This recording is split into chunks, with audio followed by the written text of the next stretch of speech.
찬양하시면서 준비하신 예물 봉헌하십니다.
당신의 빛이 빛나는 이 밤,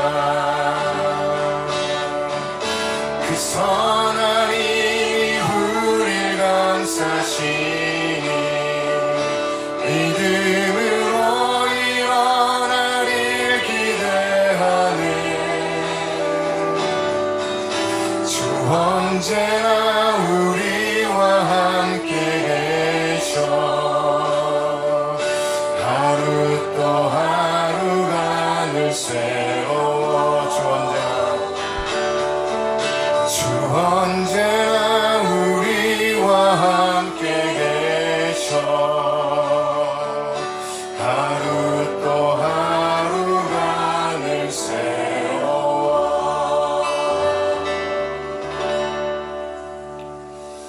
할렐루야.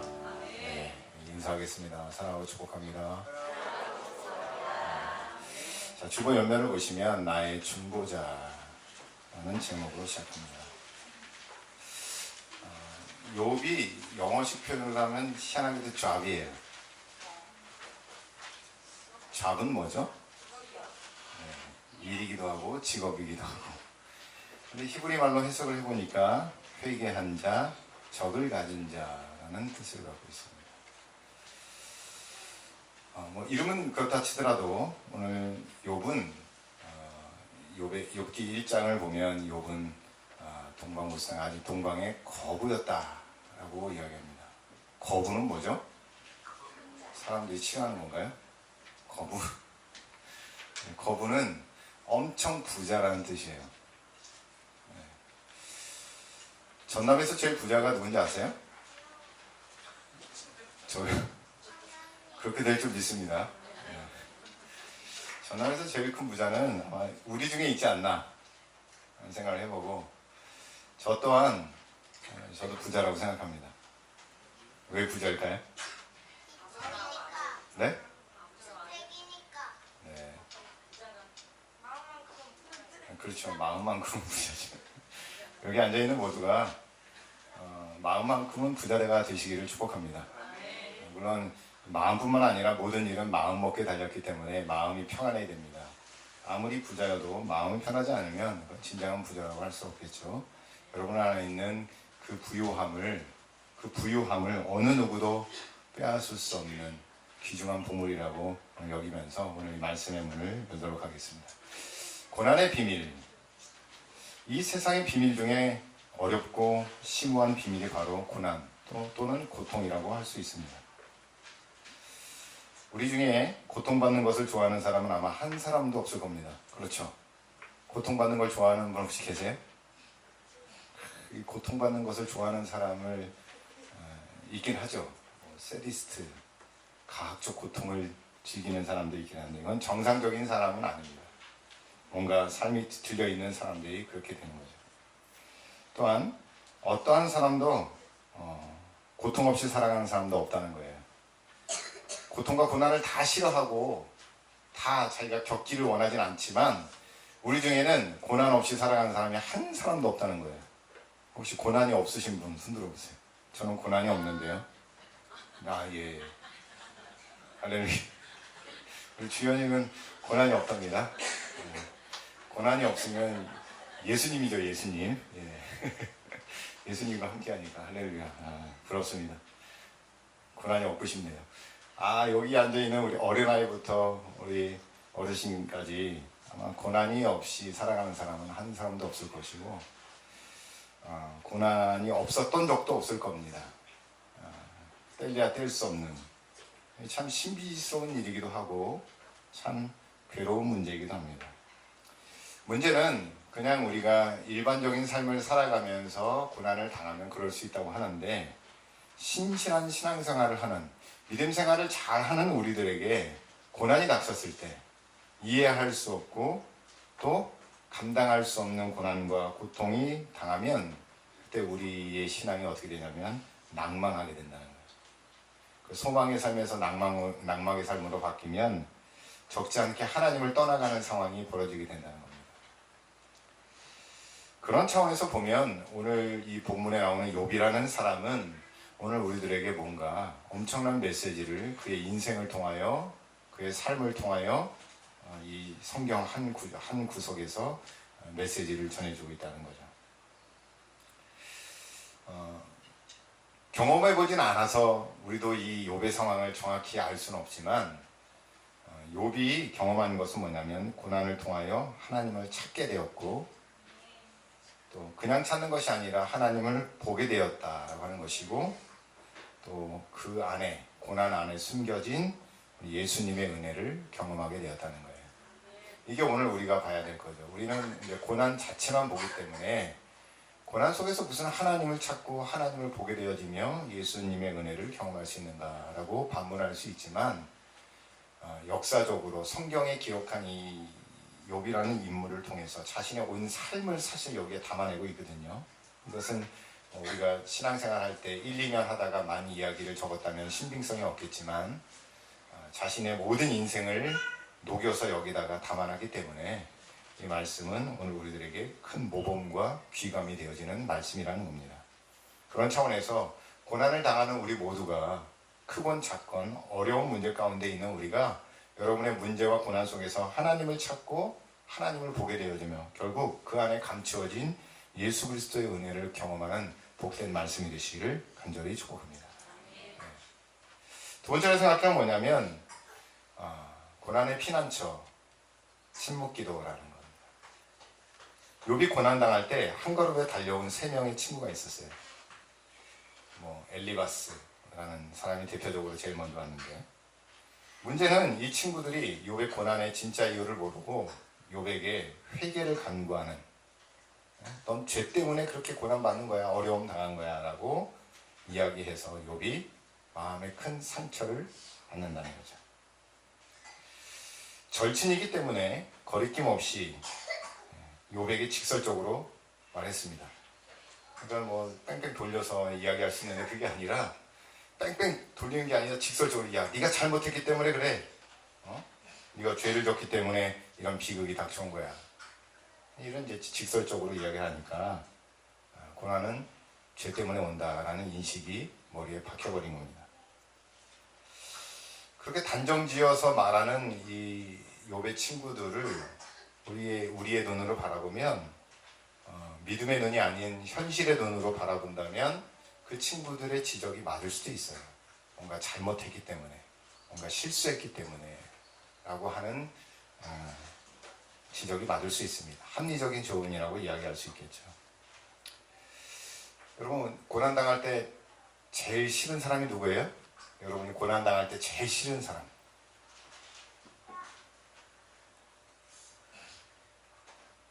없어요? 고난당할 때 여러분이 아프고 망하고 힘들고 사기당하고 하여튼 누구랑 싸우고 하는 이때 제일 여러분 힘들게 하는 사람이 누구냐면 제일 가까웠던 사람이에요. 제일 가까웠던 사람이 와가지고 한마디 해주고 가는 그것이 위로랍시고 한다는 말이 위로가 아니라 자기 자랑을 할 때, 내 아들이 대학 떨어져가지고 실업자로 놀고 있는데 자기 아들 자랑하고 갈 때, 그때 어때요? 나가는 뒷머리에다가 소금을 뿌리고 싶죠. 왜요? 재수없으니까. 아니, 내 사업은 안 되고 나는 지금 망가져가고 있는데 위로랍시고 와가지고 자기 남편 자랑하고 자기 사업 자랑하고 자기 가정 자랑하고 이러면 기분 좋아요, 안 좋아요? 안 좋은 정도가 아니라 살인의 충동을 느낄 정도로 그럴 때가 있다는 거예요. 저도 그런 경험을 해봤습니다. 저도 전도사 때, 여러분 티코라는 거 아세요? 티코? 티코가 뭘까요? 아이스크림. 네, 세대 차이를 얘기했는데 티코라는 자동차가 있었어요. 네. 티코 아세요? 티코? 네, 티코라는 자동차가 있었는데 이 자동차는 참 재밌는 자동차입니다. 이렇게 주차장에 갈 때 공간이 없으면 남자 두세 명이면 들어서 옮길 수도 있고요. 네, 유명한 일화도 있다는데 독일 아우토반에 갔는데 차가 안 나간대요. 왜 안 나가나 봤더니 밑에 껌이 붙어가지고 차가 안 나간다고 얘기가 있어요. 재미난 일화도 많이 있는 차인데 저도 티코를 타고 다닌 적이 있었습니다. 근데 티코를 타고 다니다가 한겨울에 교통사고를 당했어요. 그것도 빙판길에 미끄러니 차가 중앙선을 넘어서 제 차를 정면으로 박은 거예요. 아, 여러분 그거 보면서 박는 거는 정말 괴로운 일입니다. 상상하기도 싫은. 그런데 그 차는 이제 중형급 차였고 제 차는 완전히 경차. 그냥 문만 열면 문을 닫으나마나 한 그런 상태였기 때문에 딱 받았는데 어떻게 됐을까요? 끔찍했죠. 그런데 그 사고를 당했는데 한 사람이 저에게 와가지고 뭐라고 얘기했냐면 차를 타고 다니면 좀 좋은 거, 좀 튼튼하고 안전한 걸 타고 다니라고 저한테 조언을 했어요. 여러분 위로랄까요? 저에게 칭찬일까요? 아니면 저에게 힘내라고 격려하는 걸까요? 차를 타려면 큰 차, 좋은 차, 안전한 차를 타라고 얘기했는데 저라고 그걸 안 타고 싶었겠습니까? 저도 그런 차 타고 싶었고 저도 안전하게 다니고 싶었는데 그건 제 상황과 형편에 맞지 않고 뭐 그때 전도사 학교 다니면서 또 뭐 이렇게 하는 일들에 그걸 운영하는 것 자체도 저는 사에게 감사하고 기적적인 일이었죠. 위로라고 받아들인 그 말이 저에겐 비수가 되었고 두고 봐라, 내가 언젠가는 더 안전한 차로 타고 다니는다 라고 했는데 이제 그 다음 탄 차가 이제 프라이드 조금 더 큰 차를 타게 됐습니다. 뭐 이런 과정들을 겪으면서 제일 상처를 많이 주는 사람은 누구냐면 여러분 가까이 있는 사람입니다. 아마 여러분 옆에 있는 사람이 여러분을 제일 싫어할지도 몰라요.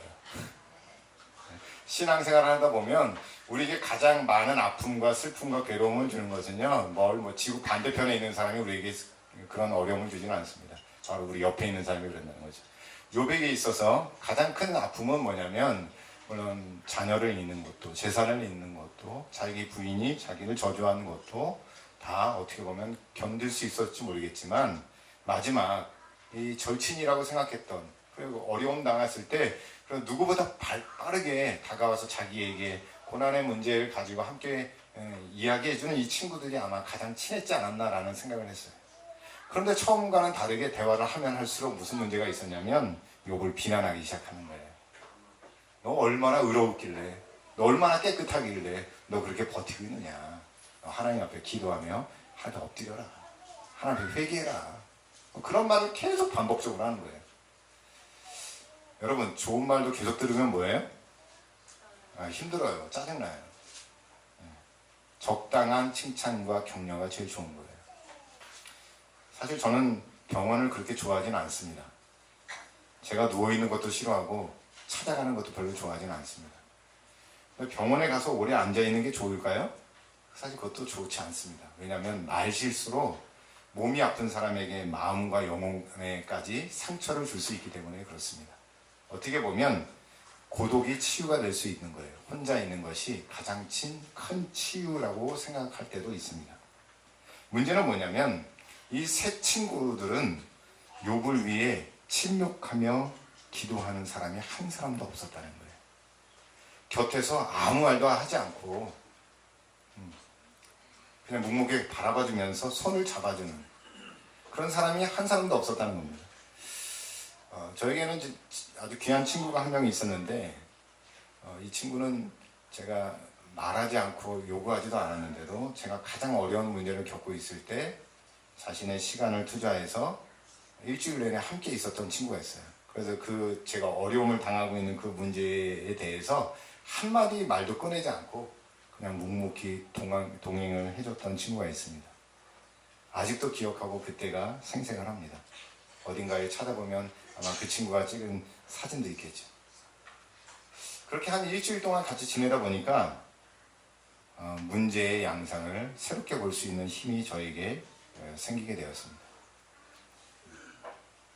욥에게 필요한 것은 함께하는 친구이긴 하지만 침묵하며 기도할 수 있는 친구들이 필요한 거예요. 여러분의 인생에 여러분의 6월이 여러분을 위해 묵묵히 바라봐주면서 기도해주는 그 믿음의 친구들이 있기를 간절히 축복합니다. 이건 뭐냐면 때론 그 고난을 잊게 해주는 피난처가 될 수 있다는 거예요. 많은 말은 하진 않지만 그 침묵이 나를 바라봐주고 함께 해주는 그 느낌과 그 동행이 세상에서 가장 큰 위로와 힘이 될 수 있고 자신이 겪고 있는 고난을 새로운 시야로 바라볼 수 있는 용기가 생겨나게 되어진다는 것입니다. 이 욥의 말씀을 통하여 나에게 그런 친구가 있으면 좋겠다라고 하는 것이 아니라 좀 더 나아가서 내가 그런 사람들에게 그런 친구가 되어야겠다. 힘을 실어주고 함께 해줄 수 있는 능력 있는 선한 그리스도인이 되시기를 간절히 축복합니다. 마지막으로 생각해 봐야 할 말씀은 저는 오늘 여기에서 큰 은혜를 받았습니다. 나의 중보자라고 하는 이 말씀입니다. 오늘 본문에도 있는 말씀이기도 하죠. 오늘 19절에 보면 이렇게 기록합니다. 지금 나의 증인이 하늘에 계시고 나의 중보자가 높은 데 계시니라. 계속되는 친구들이 질문을 퍼부으며 욥이 이제 변론을 합니다. 자기의 처지를 항변하는 것이죠. 근데 이 16장까지 읽어보면서 어떤 생각이 들었냐면 욥도 대단한 사람이다라는 생각을 했어요. 한마디도 안 지더라고요. 친구들이 말할 때 한 번을 넘어간 적이 없고 너희는 내 고난을 모른다. 그러면서 하나님이 살아계신 것을 계속 강조하면서 내가 당하는 고난은 너희들은 알지 못한다. 이 이야기를 계속합니다. 어떻게 보면 이게 욥의 교만일 수도 있습니다. 고난 당하는 자도 때로는 침묵이 필요합니다. 자신이 당하는 고난이 뭔가 이유가 없고 불공평하고 불만이 가득한 것이 될 수 있을지 모르겠지만 오늘 이 고난은 사람으로부터 시작된 것이 아니라 하나님으로부터 시작됐기 때문에 때로는 고난 속에서 침묵이 답일 수도 있다는 겁니다. 그런데 그 중간중간에 이 말씀을 보면서 욥의 신앙을 엿볼 수 있는 구절들이 나옵니다. 그 구절들이 바로 오늘 16장 19절에 있는 말씀이고 주보에 있는 말이기도 합니다. 여러분 주보 제목 위에 보시면 제가 써놨는데요. 다시 한번 읽어볼까요? 시작! 지금 나의 증인이 하늘에 계시고 나의 중보자가 높은 데 계시니라. 나의 증인이 어디에 계셔요? 하늘에 계셔요. 여러분 증인은 어떤 때 필요하죠? 네. 증인은 어떨 때 필요해요?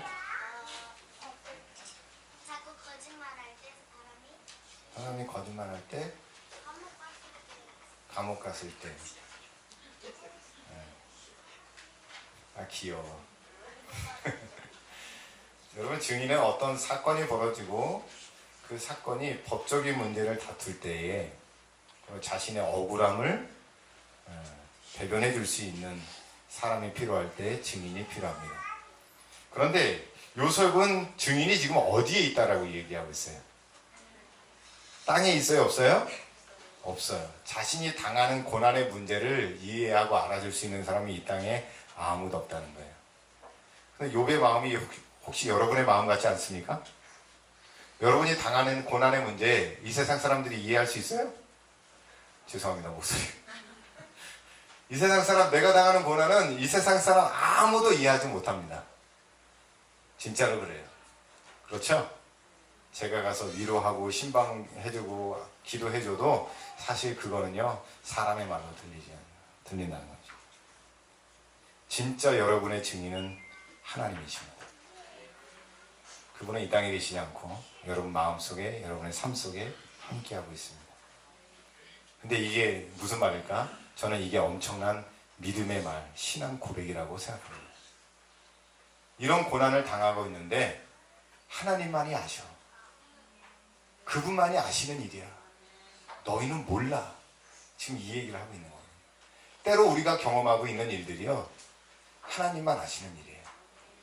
사람의 이치로, 사람의 지혜로, 사람의 경험으로, 사람이 살아온 역사로 하나님을 다 말할 수 없습니다. 축소해보자면 우리의 삶의 고난의 문제들이 어떻게 보면 하나님만 아시는 문제예요. 이것이 죄로부터 시작되어지는지 아니면 하나님의 영광을 나타내기 위함인지 아니면 이것이 축복을 받기 위한 연단인지 이것은 사람이 알 수가 없어요. 다 하나님의 계획 가운데 있기 때문에 그렇습니다. 더 은혜가 되는 것은 무엇이냐면 바로 그 뒤에 나오는 나의 중보자가 높은 데 계신다는 거예요. 저는 어떠한 마음에서 이 말씀이 여기 기록되어 있는지 모르겠지만 여러분 신약성경의 히브리서 이하에 보면 예수님을 어떤 분으로 표현하고 있냐면 우리의 중보자, 대언자, 제사장으로 표현하고 있다는 거예요. 그건 무슨 얘기냐?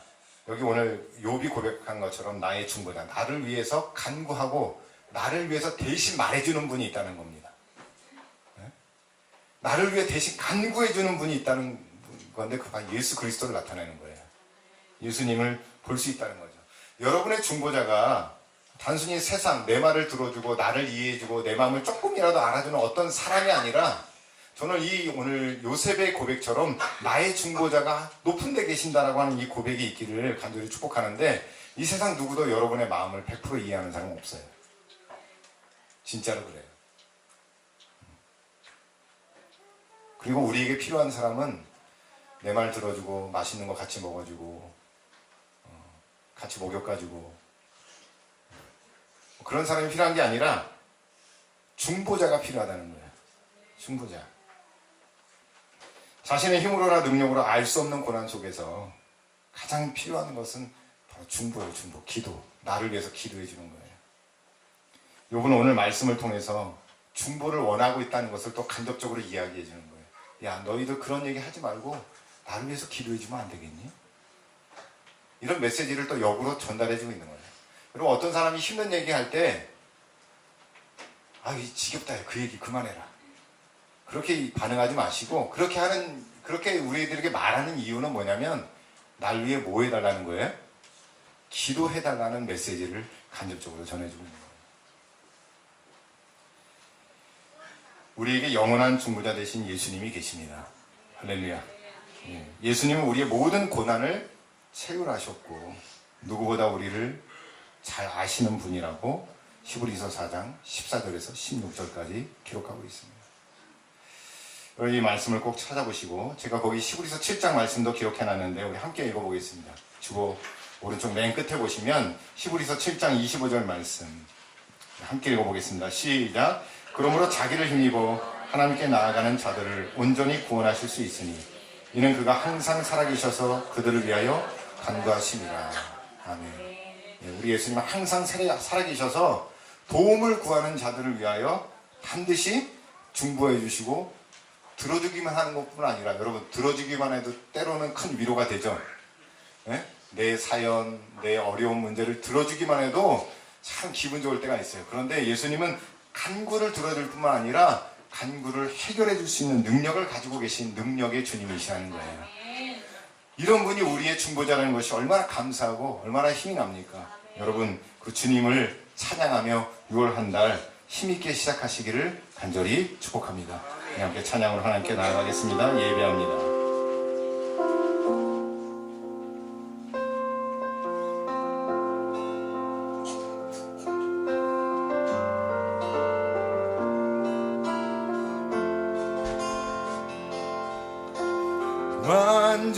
완전하신 나의 주 의의 길로 날 인도하소서. 행하신 모든 주님의 영광 다 경배합니다. 완전하신 나의 주님, 완전하신 나의 주 의의 길로 날 인도하소서. 행하신 모든 이 주님의 영광 다 경배합니다. 예배합니다. 찬양합니다. 주님만 날 다스리소서. 예배합니다.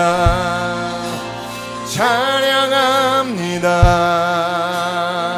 주님 홀로 높이 받으소서. 완전하신 나의 주님, 완전하신 나의 주 의의 길로 날 인도하소서. 행하신 모든 이 주님의 영광 다 경배합니다. 예배합니다. 찬양합니다. 주님만 날 다스리소서. 예배합니다. 찬양합니다. 주님 홀로 높이 받으소서. 예배합니다. 찬양합니다. 주님만 날 다스리소서. 예배합니다. 찬양합니다. 주님 홀로. 한 번만 더 고백하며 찬양합시다. 예배합니다. 찬양합니다. 주님만 날 다스리소서. 예배합니다. 찬양합니다. 오 주님 홀로. 우리 오른손을 높이 들고 선포합시다. 예배합니다. 찬양합니다. 주님만 날 다스리소서. 예배합니다. 찬양합니다. 주님 홀로 높이 받으소서. 예배합니다. 찬양합니다. 주님만 날 다스리소서. 예배합니다. 찬양합니다. 주님 홀로 높이 받으소서.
친구 찾아볼 수 있을까?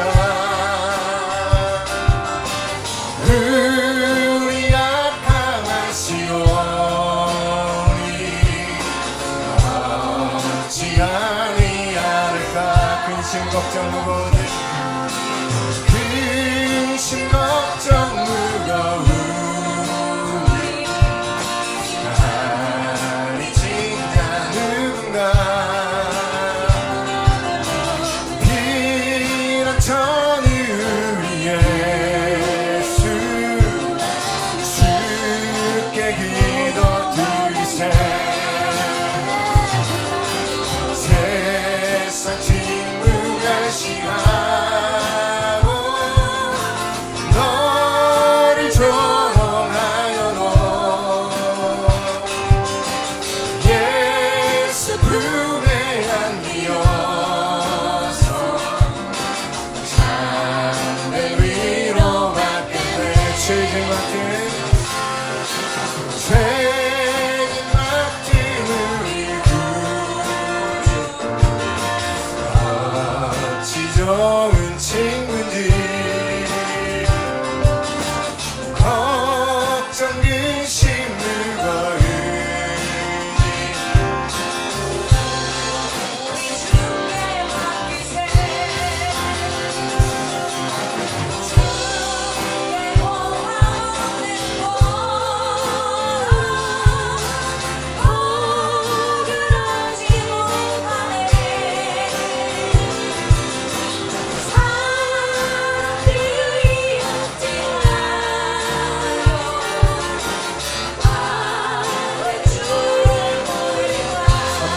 근심 걱정 무거우니 근심 걱정 무거운지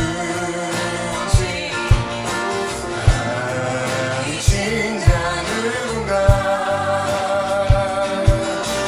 피난처는 우리 예수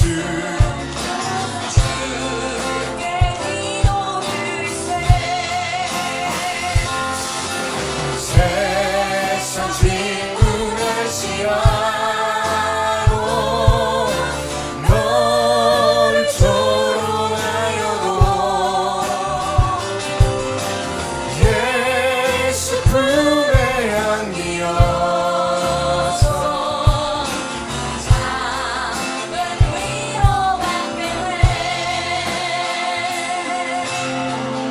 할렐루야.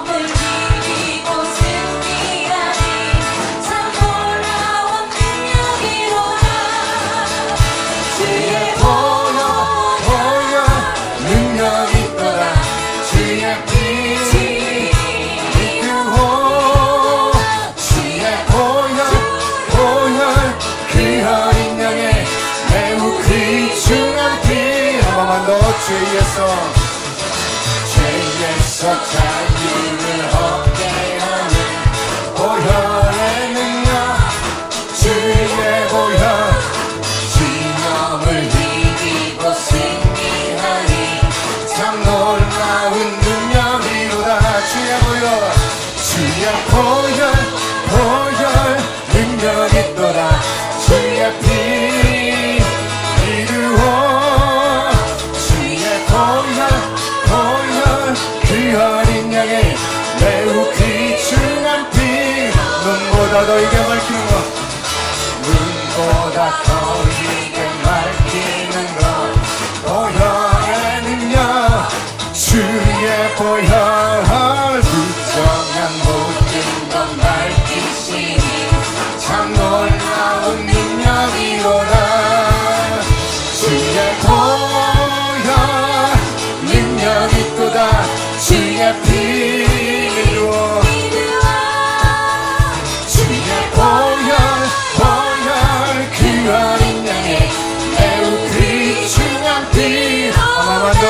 찬양합니다 너에게.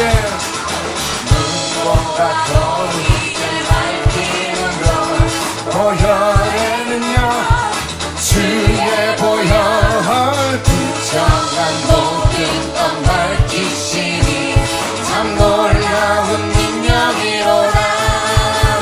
주의 보혈 능력이 있도다.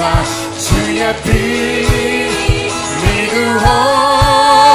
주의 보혈 그 어린 양의 매우 귀중한 피로 그 주의 복음을 주의 복음을 전할 제목 보혈에는요 주의 보혈 날마다 나에게 찬송들이 참 놀라운 능력이로다. 주의 보혈 능력이 있도다. 주의 피 믿으오. 주의 보혈 그 어린 양의 매우 귀중한 피로 주의 보혈 능력이 있도다. 주의 피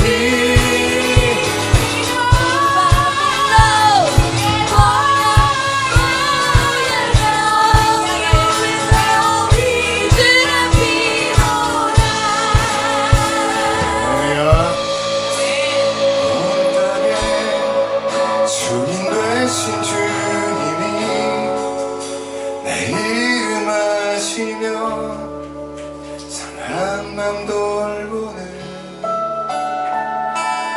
어둠을 밝히시는 새벽별 방황하는 내 맘 주의 길 비추시네.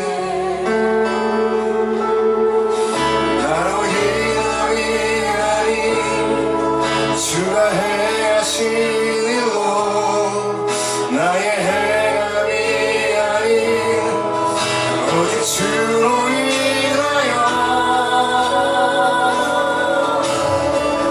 나는 오늘 피어나지 이름 없는 꽃과 같네. 나의 이름 바로 안개와 같지만 주는 나를 붙드시고 부르짖음 들으시며 날 위하다 하시네. 온 땅의 주인 되신 온 땅의 주인 되신 주님이 내 이름 아시며 상한 맘 돌보네. 어둠을 밝히시는 새벽별 방황하는 내 맘 주의 길 비추시네. 나의 희망이 아닌 주가 행하신 일로 나의 행함이 아닌 오직 주로 인하여 나는 오늘 피어같이 이름 없는 꽃과 같네. 나의 이름 파도 안개와 같지만 주는 나를 붙드시고 부르짖음 들으시며 날 위하다 하시네. 이는 우리 구주 예수 그리스도의 은혜와 아버지 하나님의 놀라우신 사랑과 성령님의 임재의 교통하심이 말씀을 듣고 세상 속으로 들어가는 귀한 성도들의 삶 위에 그들의 발걸음 위에 이제부터 영원토록 함께 없기를 간절히 축원하옵나이다. 아멘.